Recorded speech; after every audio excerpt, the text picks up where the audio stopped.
Welcome back for another book talk video. One of my cats is snoring in the background. It's really loud. I don't know if the microphone will pick it up, but we'll see. Welcome back for today's Tuber Tuesday video. I want to do a double tag. I love tag videos. They're so much fun. Recently, I've been tagged in a couple of them. I was tagged by a guy whose name looks a lot like mine. I'm Jeremy. He doesn't have the M and Y at the end of the name. I believe it's pronounced Yere. But on YouTube, he goes by Drawn to Stories. So, Drawn to Stories, thank you, Yere, for tagging me in the Hindsight is 2020 tag. The original tag was by Aaron Go Read. It's only 6 questions, which makes me really happy. I do like the shorter tags. And when I'm done with that tag, I also want to do the spoiler tag. I was tagged by Emrita by the book, and the original tag was by Gunpowder Fiction and Plot. It's got about 8 questions, but really there are questions within questions. Alright, the Hindsight is 2020 tag. Question 1. What were you like as an early and learning reader? I like to think that when I was a little kid, I was a very polite, nice little guy. But the truth is, I was very rebellious as a child, and probably came across as somewhat sassy and sarcastic at times. I loved reading, though, as a little kid, like little teeny tiny kid. Whatever books I could get my hands on, I was the guy either walking to the library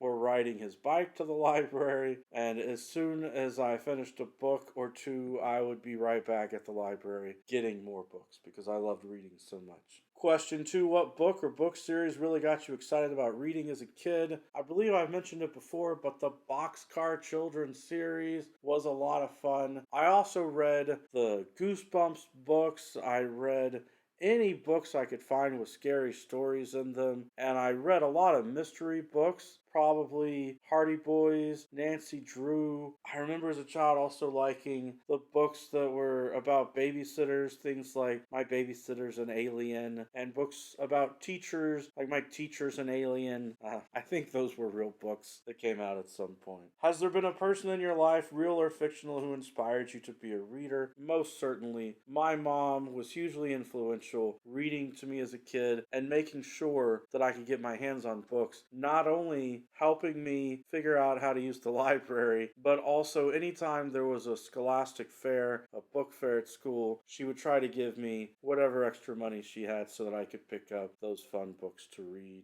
And of course my teachers. I started life in Louisiana, and then we moved to Texas, and then we actually moved to Tennessee before moving back to Texas. And I do want to give a shout out to my Tennessee teacher, Mrs. Smart, who actually had for both 3rd and 4th grade, because I guess she was so great they let her teach both 3rd and 4th grade. She not only encouraged my reading, but also my writing. And by encouraging my reading, of course, was getting more out of my writing. And she really complimented my writing as a little kid, which made a huge difference to me. You know, introducing me to stories like The Scarlet Pimpernel allowed me as a writer to create characters like that. Question 4. At what point did you begin to identify as a reader? This one's tough because I don't really think about identity politics that much in terms of being a reader. Probably as a little kid, it didn't occur to me whether or not other people were reading, whether or not other people were being read to at home by their families, and the political and socioeconomic issues involved with all of that. Question 5. How has being a reader shaped your life and worldview? I would not be the person I am without it. I could preach on and on about just being a poor kid from Louisiana, but really, my family lived out in the forest in the middle of nowhere. My early education, I feel like I was not viewed as an honors kid, and it was only through all the reading that I did that I was able to build my vocabulary, develop my empathetic worldview, and get myself to a position where my creativity wasn't just some rebellious aspect of my personality, but I was actually seen as an academically high achieving student, which I think makes a difference perspective-wise, which helps motivate a student all the more. Yeah,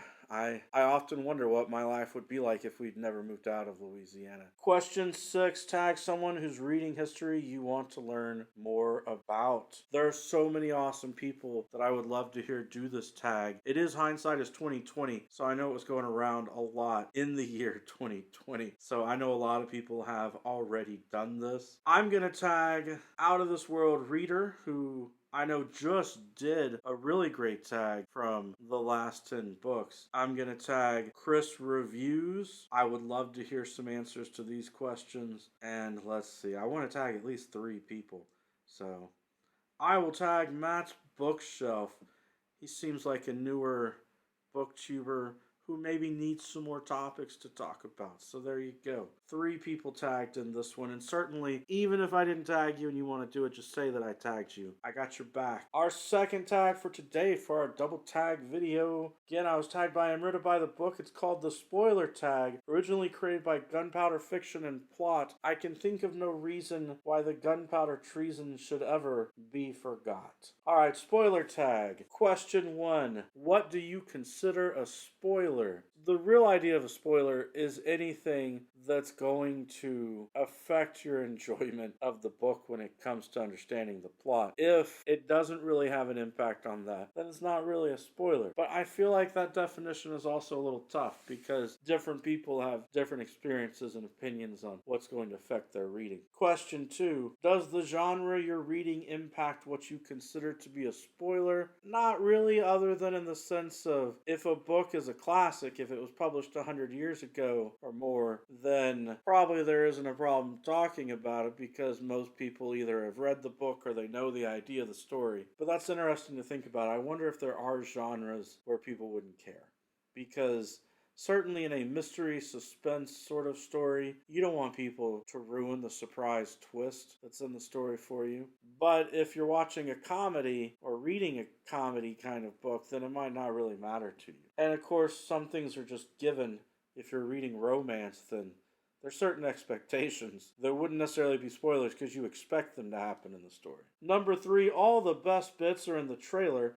Sometimes the synopsis can be too detailed. Do you research books prior to reading them or do you go in blind? A lot of the time I go in blind, and it can be to my detriment because I will read books just because they're a book club pick or because other people have enjoyed them. I'll read books because I think the title is catchy or the cover is beautiful, and I don't have a clue. I won't read the back of the book. I won't have a clue what's going on. And that can be a problem when it sets messed up expectation because of books like The Glass Hotel, where I didn't know it was going to have magical realism in it. I didn't know it was supposed to be this spiritual book with kind of ghosts in it and that sort of thing. I've read the book as just a pure literary fiction novel the whole time. And then when those elements come into it, I'm just, whoa, a bit surprised. But that's okay. It doesn't have to be a bad thing. The problem is, I used to read the backs of books all the time, but yes, they give spoilers, and it's very frustrating. One of the most recent books from last month that I'm very glad I didn't read the back of the book of was Mall Flanders. It's very upsetting to me that they tell you so much in the description of the book, because the fun of Mall Flanders was seeing all the crazy situations she would get into. And if you already know her life story, if you already know the synopsis on the back of the book, that ruins that fun of having all of those things unfold before you as a reader. That's just my opinion. I also think it'd be a good book to go back and read a second time, potentially, if I just had a bunch of extra time to reread books. Question 4. Sometimes the introduction or translator's notes can spoil the ending, especially for classics. Has this ever happened to you? Yes.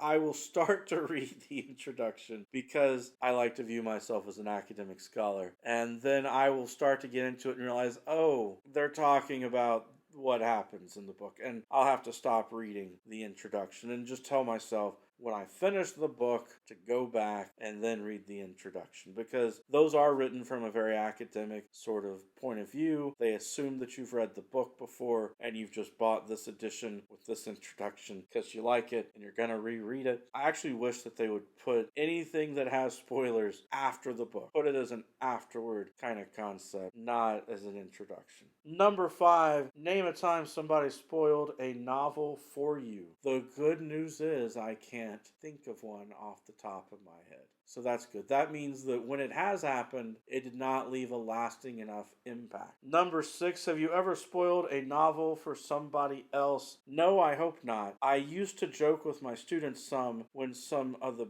big Marvel MCU movies came out that they only had a few days to see the movie before I would start making references to it in class. But I wasn't really going to spoil the plot for them. I was really just joking. Number 7, if spoilers ruin novels, are there some authors or genres you can't reread? Again, that goes with, I think as an academic scholar, you should be able to reread any story, and after you know those twists, it should make it more fun, more interesting, as you become a literary detective, going back to find the foreshadowing clues, going back to see what sort of techniques maybe with point of view that were used, flashbacks, different ways that authors were revealing yet concealing that information at the same time. Number 8, when reviewing, are you spoiler free and does this limit your ability to discuss? Yes, in general, I am spoiler free. I've made over 100 book talk videos now, and in them, there are only 2 that I can think of. Well, I guess 3 if you count the 3 Musketeers, but 2 that I could think of majorly with spoilers. One was talking about Piranesi. I put up the word spoilers real big on the screen, made it obvious that I was going to talk about my interpretation of the book, which involved talking about spoilers. The other one was The Wizard of Oz, in which I just said in the video, this is over 100 years old, I'm going to be talking about spoilers. But then I'm adding the 3 Musketeers because probably when I was talking about some of the elements of the story, I mentioned things like the Queen's necklace. I don't think I gave away too much with that. I try very hard not to mention spoilers, but at some point I will start doing more videos that I will label as spoiler filled so I can do more in-depth literary analysis in the discussions. And that's just the difference. If you just want to talk about the concept and the big idea of the story, it's easy to do that without spoilers. It's when you want to go really in depth and show how the character changes and reveal those elements of the plot that make that happen that you need the spoilers. And then number 9, shout out, tell us about 5 channels you enjoy and then tag them. But alright, let's go with it. I would love to see this tag done by Bookish, done by Hugo Reads, done by AJ Dunn, Reads and Writes, done by Jess, Book Girl TV, Big Hard Books and Classics.